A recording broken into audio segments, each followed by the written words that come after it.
Today, I wanted to come to you to talk about dreams, about following your dreams.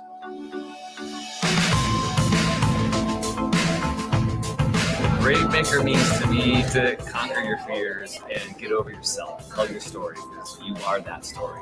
Brave maker is about having courage to step forward, to face the unknown, and that's where you find your character. I believe that all of us are here to tell a story and to do something that makes you happy. The film is about a mother who counsels her son through video diaries. It's a wonderful piece, takes place in 1961. She finds out through the course of her interview that even though her art was rejected, there are people who appreciate what she does. And there's a little twist at the end that I won't give away. You have to see it. So that's what I really hope people can do, is that we start listening to each other, and then we'll ask questions and then listen and believe.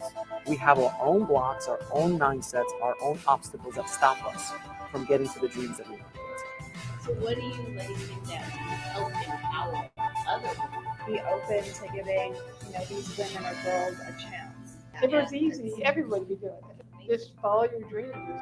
All of a sudden, that voice doesn't have as much power about, I'm going to go write that screenplay, or I'm going to go make that movie. As an example of if you just put your mind to it and get out of your own way, you can make anything you want come true. And I was just blown away by the film, blown away by his energy. And when he first started talking about a film fest, I said, I would love to have that here in Redwood City. So when he told me about Brave Maker, I said, you know what?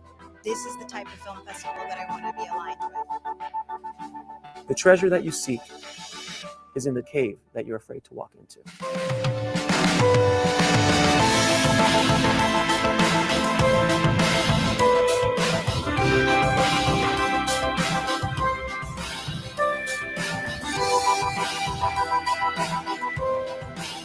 So I don't want you to walk into that cave. I want you to run in there as fast as humanly possible.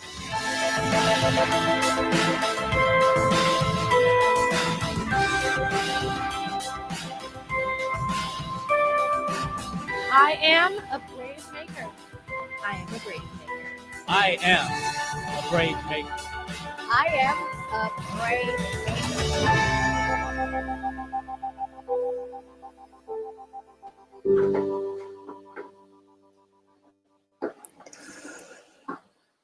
Well, hey, everybody. Welcome to the online Brave Maker Film Fest experience. My name is Tony Gapistone. Really glad today that you could join us here, whether you're watching live or on the replay. Brave Maker exists to elevate brave stories for justice, diversity, and inclusion. And today, we have a really special short film we're going to be sharing. Before I do that, let me say thank you to our sponsors. We can never do this work without the generosity of people who say yes, who help us, who partner with us. And especially want to say thank you to the Redwood City Arts Commission. They have given us a grant to do this work. They believe in the power of the arts to shape culture. I'm really grateful for their ongoing, since we started Brave Maker in 2018, they have been really generous to us. So thank you to them. Thank you to Premia, who is a real estate company and development company in downtown Redwood City, to MDT Talent Agency, to Nikon. We cannot do this without you. We're so grateful to you. Thank you all. If you want to be a supporter of this work, you can let me know, Tony@bravemaker.com. I'd be glad to partner with you and help elevate the work that you are doing for justice, diversity, inclusion, which is so necessary as we are in a very critical and crucial time in our culture. We stand with Black Lives Matter and those who are working to see justice and equity come to our culture. With that, let me welcome my Christina Jackson, my co-host. Hi, Christina. Hey, Tony. Thank you for having me. This is awesome. Christina just celebrated her birthday yesterday, but because she's born in June, it's also Pride Month. She celebrates all month long, so. I'm celebrating all month long, and I'm glad that you're bringing up Pride. Happy Pride, everyone. And also, just to talk about what's going on right now with the world, with what's going on in California and the United States. I'm hearing some stories about Black Lives Matters movement having friction with the LGBTQ community. And just as someone who's part of both, I identify as queer, I'm an African American, and I just have to say, these stories are heartbreaking. I know there was a trans woman who was beaten quite severely by a group of African American protesters. And it's really disappointing and challenging to hear these stories. But what I want to say is it's going to take us all to put our differences aside and come together to to seek equality, to really reach the goals that we've set for ourselves as Americans, as for the American dream. Like, we have to work together, and we have to move forward with love and kindness and compassion. So to that, I just want to say, if you're African American and you're not queer and you don't understand it, like, seek to educate yourself first, and let's all really we all have to work together. Let's work together. So yeah, just wanted to put that out there. And, you know, for Brave Maker, that's been our vision, is to try to elevate these conversations so that we can take action collectively with the arts. But we also believe that the arts need to be partnered with those who are on the ground doing this type of advocate work. And I want to welcome our guest partner today from the San Mateo County Pride Center, Andres Loyola. Welcome, Andres. Welcome. Hello, nice to be here. Thank you so much. It's an honor to be here. My name is Andres. I use they, them, year, she, her, their pronouns. So Andres has been with us many, many times through Brave Maker in the past. At significant times, we've held discussions that elevate the LGBTQ plus community, these stories. So I'm always so glad to partner with Andres, because she has taught me so much about things that are special and important, like pronouns, which we'll talk about today, and little pieces of history that have helped me understand this movement. I didn't know that Pride really came from, I could be wrong, but people of color who protest, right, to celebrate their very own identities. So I think this is a beautiful part, and you're going to educate us more today with our featured selection today, which is the amazing and beautiful film called Wonder. Wonder is currently on HBO right now, and we got introduced to Wonder, gosh, I don't know, a year ago, as it was making its film festival debut through one of our alums. So shout out to Nate Duncan. Wonder was at a film festival with one of our alumni, Nate Duncan, who has the interview. He said, you've got to get this film. So we were working to get it, to do it in our live film screening, but then alas, COVID-19, and then they beautifully got picked up by HBO. So we're really glad to welcome the writer, director, producer, actor, Javier Molina and Gabriel Furman. Welcome to the broadcast, you two. Welcome. What's up, family? Thank you for having us. Word. For sure. So I'm going to have you two introduce yourself. Gabriel, we'll start with you, and then Javier, tell us about yourselves, about the film. We're going to watch the trailer, and then Christina and Andres are going to be peppering in all their questions, with well as everybody else who's live. You can feel free to put your questions and comments. We'll bring them in. I will bring in my first comment here. My friend Matt says, glad to be here. I loved Wonder so much. So bring on all these comments. And if you haven't watched it, it's on HBO right now. So go to HBO to go and watch it. Otherwise, you can cling on to the conversation and go back and watch it later with some potential spoilers. So Gabriel, would you go ahead and give us your introduction? Yeah, my name is Gabriel Furman. I am born and raised in New York City. I am the writer, one of the producers, and the actor. I play the father in Wonder. And Wonder is about a 12-year-old biracial kid growing up in the hood in New York City who secretly dreams of trick-or-treating as Wonder Woman for Halloween. Beautiful. Javier. What's up, family? Yo soy Javier Jaime Molina Vega, and I was born in Fajardo, Puerto Rico, and raised in Jersey, and I'm the director and producer of Wonder, one of the producers. Beautiful. So Christina, let's knock us out. Take us out to the first question. I love the short so much. It was fantastic. Let's jump into the title.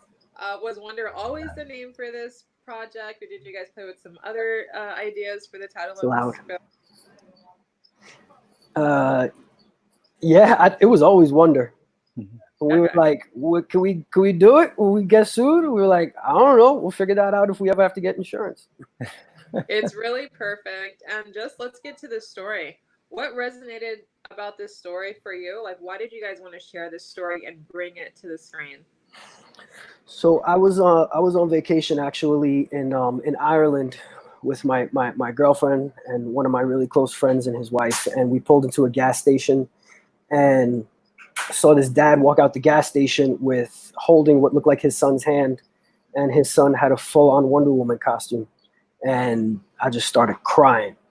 And my girlfriend turned to me, she's like, "What's wrong with you?" And I was like, "Look, that's what a real father looks like." You know, myself and Javier, we both grew up in the hood, both grew up without fathers, and we know what it's like. And I personally, I get hit in the core when there's oppression of any kind, of anyone. It's a human race, period. And so both of us as artists felt like we had to lend our voices to this story and to educate ourselves, because we're two cisgender men that knew nothing about this world until we started making this film. Wow, that's incredible. I love that you guys jumped into this story, although, like you said, you're two cisgendered men. I am queer. The story definitely resonated with me. I came out when I was 16, and I definitely, heard the word, I don't know if we could say that on here, got called faggot and different things like that. And it definitely deterred me from wanting to live and be my authentic self.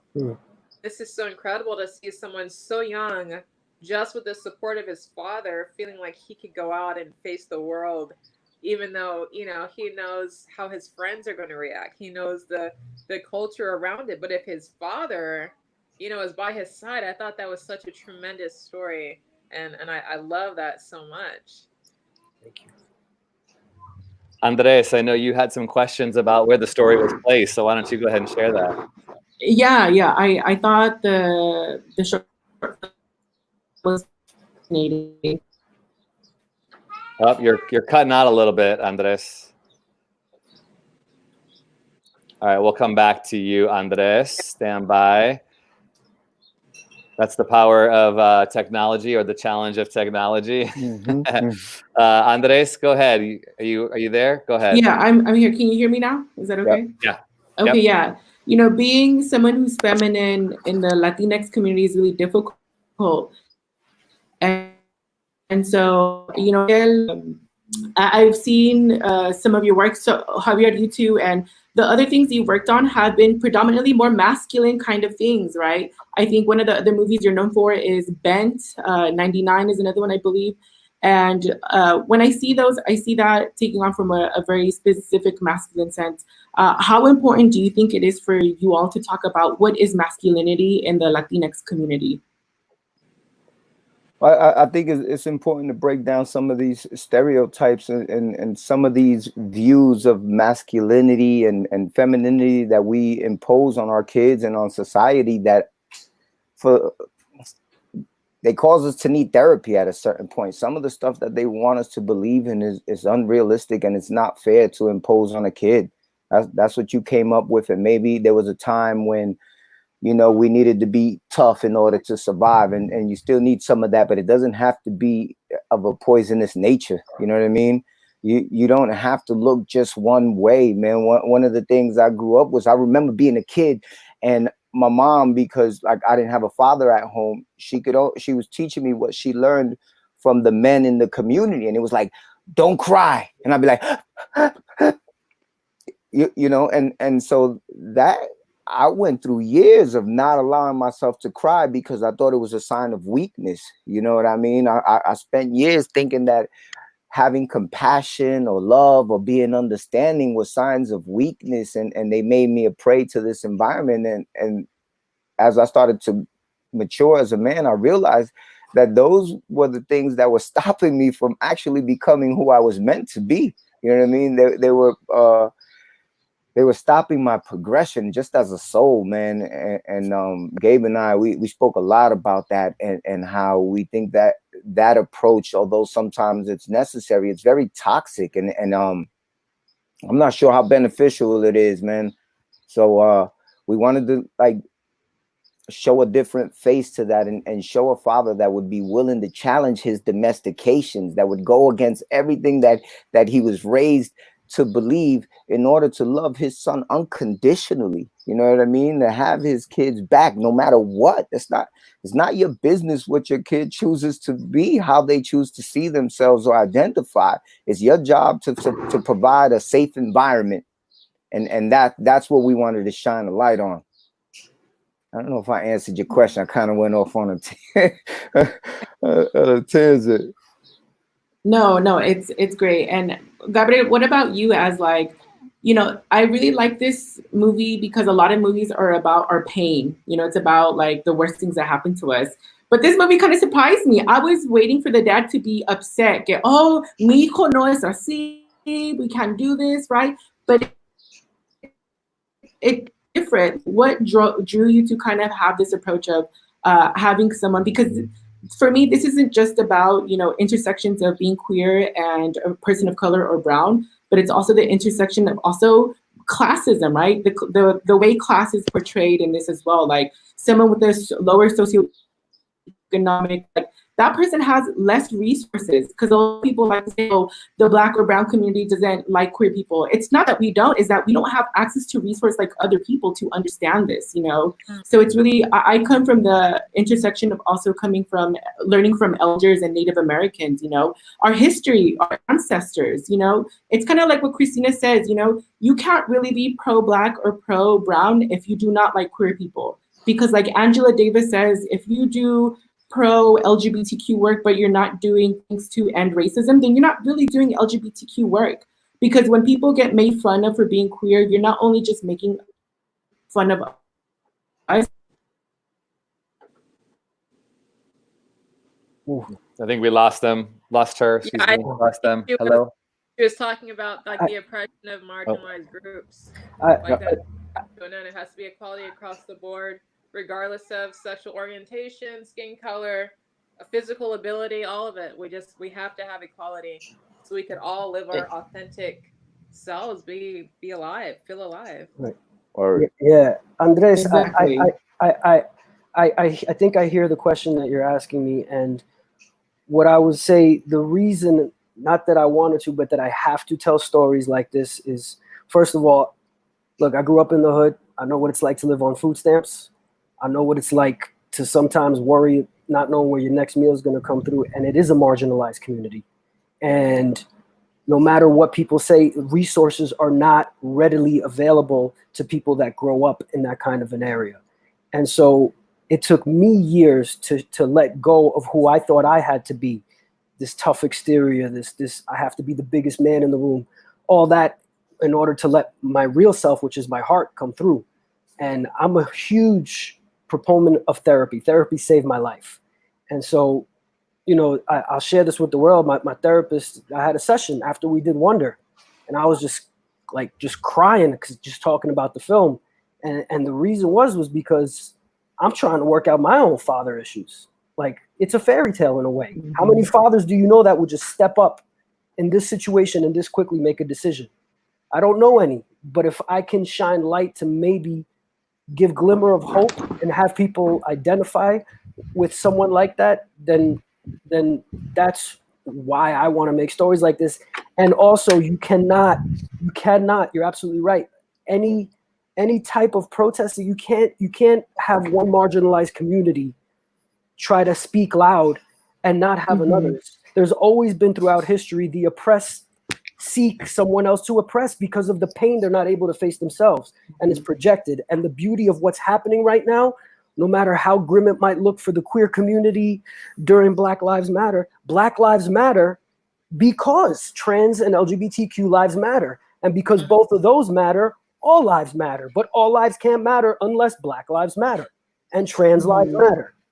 And so, yeah, I hope. Yeah, I also think that I mean, that falls on many different levels. We really wanted to shine a light on that. There are some really, really great single fathers out here. You know what I mean? A lot of times when you think about this lower income environment or the hood, you think about absent fathers, and that's not actually a fact all the time. And you always think about like crabs in a barrel, that we're like trying to break each other down and hold each other down.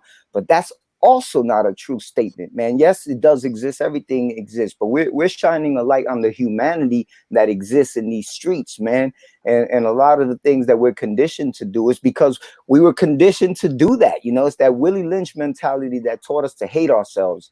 And so we're shining a light on the opposite of that. And if we're going to move forward, we have to move forward as a family, Black, brown, queer, however you identify. If you leave one person behind, you know, then you're still repeating the problem. You're creating the same type of chaos. So we have to move together as a family, as one. No person, no soul left behind. Everybody's accounted for. Everybody is appreciated. We need to support our differences and encourage our uniqueness. You know, you get ostracized for being different, and I'm like, man, go ahead with that, but I'm going to celebrate your uniqueness. I'm going to uplift your voice and empower you to be your authentic, genuine, beautiful self. Period. Beautiful. That is amazing. That is so beautiful. My next question is for Gabrielle. Were there any reservations about tackling the issue with homosexuality and youth? I know a lot of people, when I came out at 16, the question I was asked repeatedly was, well, how do you know? Well, you can't be sure. Well, you should wait. And he was in the movie, he's 11 or 12. So how did you come to the decision, you know what? We're going to tackle this. We're going to tell this story. And he's going to be young, you know, because you could have made the character 16 or 17 and he could have still had the same relationship with his dad, but you allowed him to be so young. So talk about how you made that decision. It was never a question for me. First, when the story came through me and Javier and I partnered up and started working on it, we realized that we can't tell this story without going to the source. And we were blessed to have a consultant. Her name is Puya Oseni, who is a trans activist, and she so open-heartedly allowed us to ask the hard questions that we didn't understand. And you know, you just mentioned something which was one of the first things I learned. We're not tackling sexuality because gender has nothing to do with sexuality. And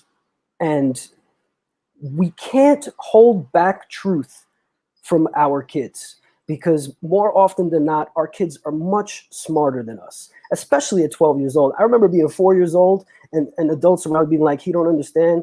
And I was like, "Man, I understand all this shit. Y'all some bullshit ass adults, you know?" and you gotta put a mirror to reflect the true human condition if we really want to make a change and allow our kids to have a voice. You know? I also think, I'm sorry, Poch. I also think it's important for people to listen. I've had this discussion in my community with people I love where they think it's a choice, or they think it's like a fad, or you're gonna grow out of it. And by making Sammy at such a young age tackling this question, we're making a statement about that. You're born this way. This is who you are. There is no mistake. There is no choice. You're not choosing this life. No one chooses to take the hard road. You know what I mean? That's insane. So, you know, I think at least I felt that it was important to show that she was still very young and starting to understand what her truth was outside of what the world was trying to impose on her. And can I add a little to that? Is that okay? Please, Can you hear me? Okay? Mm-hmm. Okay, cool.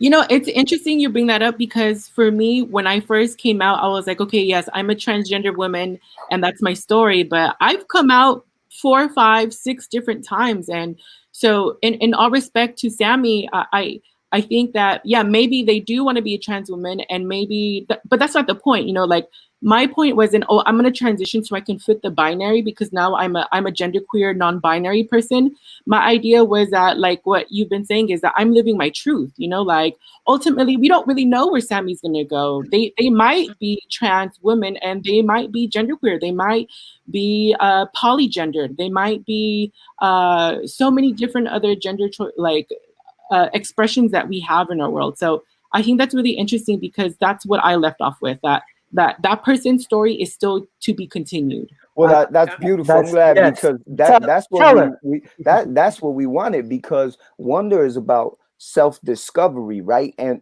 we're using this as a platform to inform our community, because part of the problem, part of the ignorance and hate that exists, or fear, is from lack of information. You know what I mean? And people not really understanding the complexity and the deep level of what's happening, the deep search for authenticity, to actually just be the way you were born, outside of all these, you know what I mean, things that are forced on us by society. So we want it to be, that's why it's called Wonder, because This kid is going to be in questioning everything. And through those questions, we're going to educate people from our community who don't have access to this information that will create allies.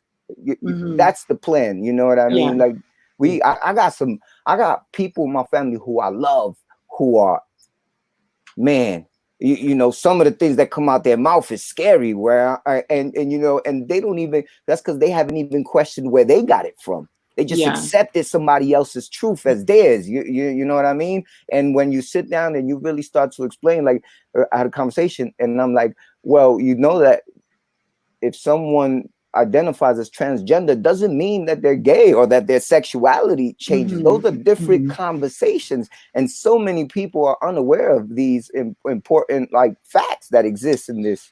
Yeah, and so I think that's really interesting, and I have so many more other questions, but to go off what you said, I totally agree with you, because people even like, we don't even have an understanding of, a lot of people don't have an understanding what sex is, you know, like you could be born male, you can be born female, and you can be born intersex. So we don't even know, just by looking at someone, we don't know what that person is or what that person has or their anatomy or how they represent that. Or some people, and this has happened to me, it definitely comes from a lot more religious people, and my family has grown up Catholic, and I had a lot of violence. There was a scene in the film that caught my attention where that person, I think Sammy's mom, had a picture with a veladora, which is a candle, and you know that kind of stuck with me too, because I was like, oh, that looks like my home too, you know, where oftentimes a lot of the men are less religious than a lot of the women because they uphold that religious kind of attribute. But and that's something I definitely want to talk about. But between Gabriel and Javier, another thing that really stuck to me was, you know, there's also a conversation of colorism that needs to happen in the Latinx community, right? Because a lot of the times what ends up happening is people in the Latinx community who have darker skin or are Black are monitored more, right? They're saying that you should be more like a man, you should be more this way. And people like me who are more light skinned, I have a lot more privilege being queer, you know, because if I'm in San Francisco, if I go to the Castro, to be a white, queer, or gay man there, it's great, you know. But oftentimes when Black or people of color who are also queer go into those queer spaces, there's also racism within our community. So I definitely love for you to talk a little bit more about that. I'm sorry, Gabe. I think that's what I said earlier about like that Willie Lynch mentality. You know what I mean? Divide and conquer. Teach us to hate ourselves on our differences. And it's not until we learn to celebrate our uniqueness that we're going to be able to overcome that. Because like I'm from Puerto Rico, right? And I remember being in Puerto Rico, and because I was raised in America, when I went to the island, they called me a gringo. And I'm like, what?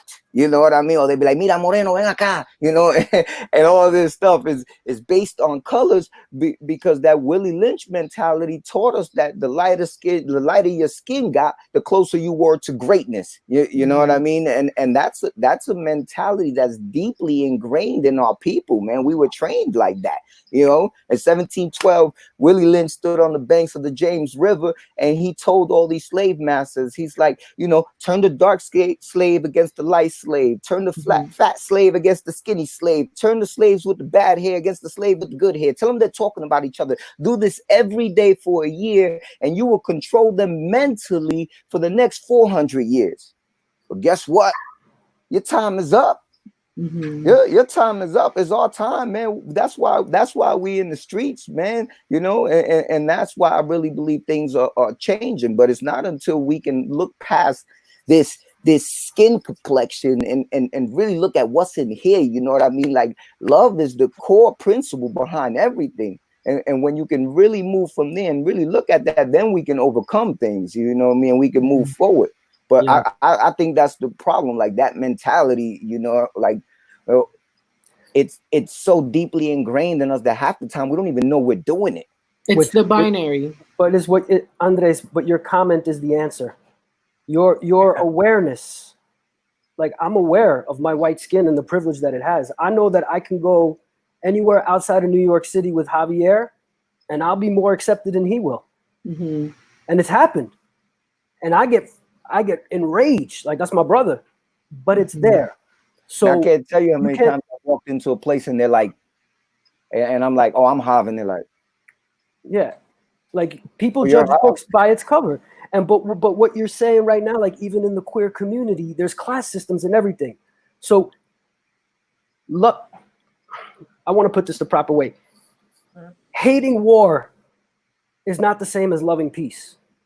So self-awareness and admitting that you have that without judgment, so you can start asking the questions to systemically disinfect your thinking and let those neurons that have created these thought patterns to slowly unravel is the way to do it.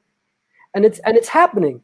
Like I don't know how many friends that we got, like, you know, are calling all of our black friends and be like, I'm so sorry, you know, what should I do? Google it and fucking educate yourself. Don't let your guilt be put on as a victim. If you have the self-awareness, then you will educate yourself. And if we can, man, we're not trying to preach, we're not trying to change nobody. We're just trying to face the systemic conditioning that we have had and put that into our stories to ask the questions that we're afraid to ask. And that might be a mirror to some people out there. And I think that's a great just segue to what I really hope for Brave Maker is that we can be this community of people who use the arts to talk about how we can practically make changes. Because I know my neurons have been radically changed through films and through discussing those films.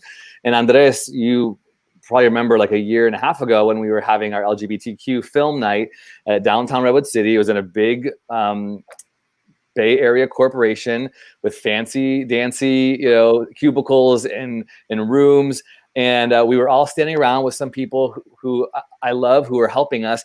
And we were talking about pronouns. And that was like the real first time I really saw, I didn't have a clue about how simple and powerful pronouns can be. I'm still learning. My neurons are still affecting how I speak. And that's why we should have all put our pronouns in our names, because it does, like the way people present and talk and my judgments and the way I understand and the way my worldview is still being shaped. And as a cisgendered straight male, I have so far to go, but the conversation started with a film, with an event where we could talk about why pronouns matter. And so I just want to say thank you to Andres and all the work that the Pride Center is doing. And I've seen people come to our events who then volunteer with Pride Center, straight cisgendered people who now are becoming more educated just because they're volunteering, giving their time. And then the ripple effect is huge. So we're just tipping the iceberg, I know, but so thank you to all of you for having these conversations and that art can do that. I want to show the trailer and then we'll take some comments and some questions. So let's watch the trailer. So stand by as I pull the 1 minute trailer of Wonder that is currently streaming on HBO's platform. So if you have HBO to go check it out. But here's the trailer. Stand by.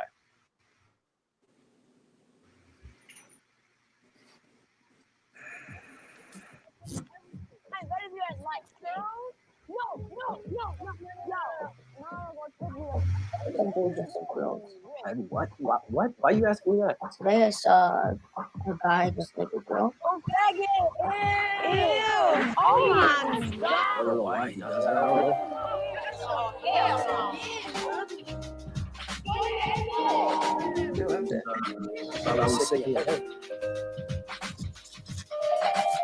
Can I talk to him about that? No, I don't think so. I think people like that are just kind of like born, like born that way. So no, that's gonna help. Medicine? I don't think that medicine can help me either, saying they're freaks, all right? And that's just the way they are. So nothing can help them? No, people like that are normal. You hear me?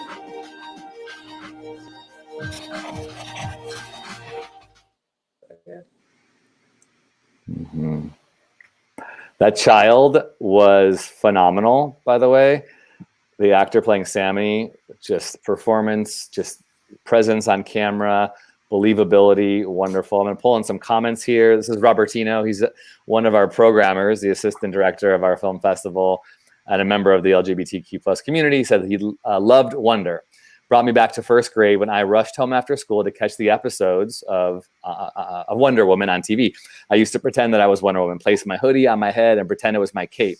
The purpose was to save the day in the playground during recess. Great memories. Wonder Woman Weepaw, Javier, and Wepa. Wepa. Wepa. The Latinx representation there. Jessica, also one of our programmers. I could watch Wonder over and over and cry out of love every single time. Thank you for bringing this film to the world, Javier and Gabrielle. And final, definitely cried happy tears at the end. I love that there was a happy ending. I didn't necessarily expect that, and it was a beautiful surprise. We all need the hope we can get these days, but a beautiful example of good, loving, healthy single dad. Thank you. Yeah. So as we round out our broadcast, we have about 10 minutes left. If you have any comments or questions for the filmmakers here or for Andres, who directs programs at the San Mateo County Pride Center, we welcome you to put those in the post here. And Andres, why don't you share what is coming up with the virtual Pride celebrations? Yeah, so COVID-19 really did affect us, obviously, and our health and security comes first, especially for our clients and community members. But we're really excited because we took Pride virtually online.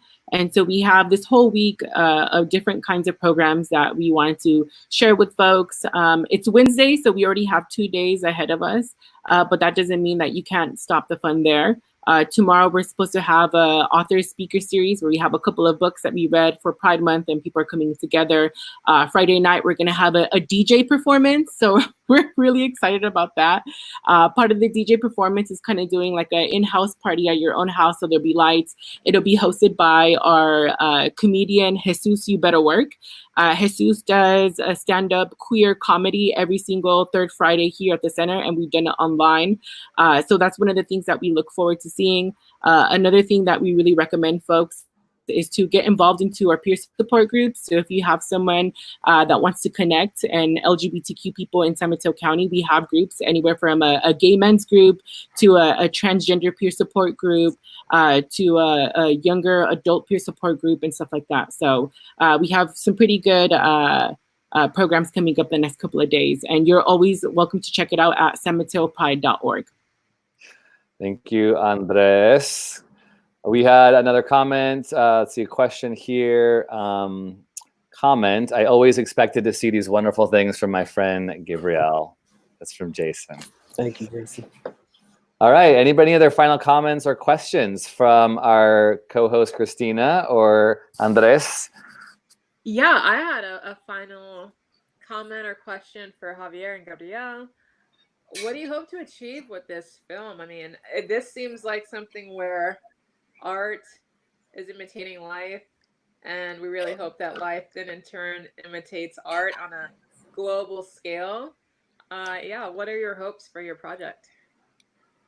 Well, we're currently we signed a deal memo with a producer. Her name is Frida Torres Blanco to turn Wonder into a TV series, and a mentor of Javier and mine, the great and humble Bobby Moresco, is also involved with that as an executive producer, and we're workshopping it right now and turning it into a TV series, and hopefully we'll sell it. That's amazing. That's so exciting. Good luck. Yeah, that's awesome. Thank you. And then I can do a last final comment question if you want to. I want to thank you both. Being a feminine person, it's not often I find masculine folks that I can kind of look up to or be like, hey, there's really good people out there still. So I really appreciate that. And the second thing, we also do training. So if your staff or anyone wants to be trained, we do LGBTQ 101. We do it from a cultural standpoint perspective. So we do anything. I teach parents, Spanish-speaking parents, and when I love working with Spanish-speaking parents because all of a sudden they're filled with love and knowledge. So thank you so much to you two for doing this, and gracias por todo. Amen. All right, thank you, Andres. Thank you for what you do. Well, thank you for the love, and we might be hitting you up, take you up on that offer. Yeah. If you want to go find out more about Wonder, go to realtalkfilms.com/wonder. Please spread the word here. People can watch this now. It's on HBO to go. It's an important story. This is Pride Month, and we at Brave Maker are really honored to be able to partner with these artists to tell these brave stories. We want change, and change comes in these powerful ways. It comes with us collectively believing in the power that these conversations can have change. If you have a trans person, a queer person, if you have somebody who's in your life that you are needing to navigate these discussions, please, the resources are abundant, as Andres said. Please go to sanmataopride.org, get educated, find out. If you have a youth, I mean, this is so important, and that's why I think I gravitated. I'm a father of 3 daughters, and I'm trying to build a safe environment for them, for their friends. I want this world to welcome LGBTQ plus youth, not push them away. I want to see the suicide rates go down, go away. This is such important work. And that's why Bravemaker exists. So if you care about these issues, please do. And the final thing I'll say is we do have a queer filmmaker who's a part of our team, who is making his feature documentary debut. And I want to encourage you to check out bravemaker.com/sponsees. This is where our filmmakers live, share their work. And if you have questions about what they're doing and who they are, you can go check it out. I'm going to share the screen with you right now, but I would love, we're going to promote Daryl's work this week, because Daryl is trying to get to Clarksdale, Mississippi, to his roots, to talk about the film called The New Roxy. And it's all about his family owning a theater, a Black-owned theater that made it and survived it through Jim Crow, and how it affected their identities, their understanding of race in America. And this is an important story we want to tell. So you're going to hear more from Daryl, who is right here in Redwood City, where we're headquartered here in California. We're going to be talking to him next week live, so stay tuned to that. And all of the funds that we raise for his film will be tax deductible. So thanks to everybody, all of you wonderful human beings, lovely people. Thank you so much to Gabriel and to Javier for letting us partner with you. We wish we could have met you in person and celebrated in person, but we're glad that HBO got you. So that's a pretty beautiful thing. Thank you, man. Yeah, and Andres, always so glad for your work. Thank you for being patient with me as I'm on the learning curve, and I don't want to, especially with Christina as well, we don't want to bring any more exhaustion onto already oppressed and marginalized communities. Let's do the work. Let's do the work and educate ourselves and say I'm sorry when we mess up, because these humans deserve our best. So thank you, and much love to all of you. Much love. Thank you for having us. Yeah. Family. Thanks to everybody being on. Go to our website for more information. If you want to sign up for free movies, go to our website and sign up, bravemaker.com/buzz. Remember, brave stories change the world, and you are the story.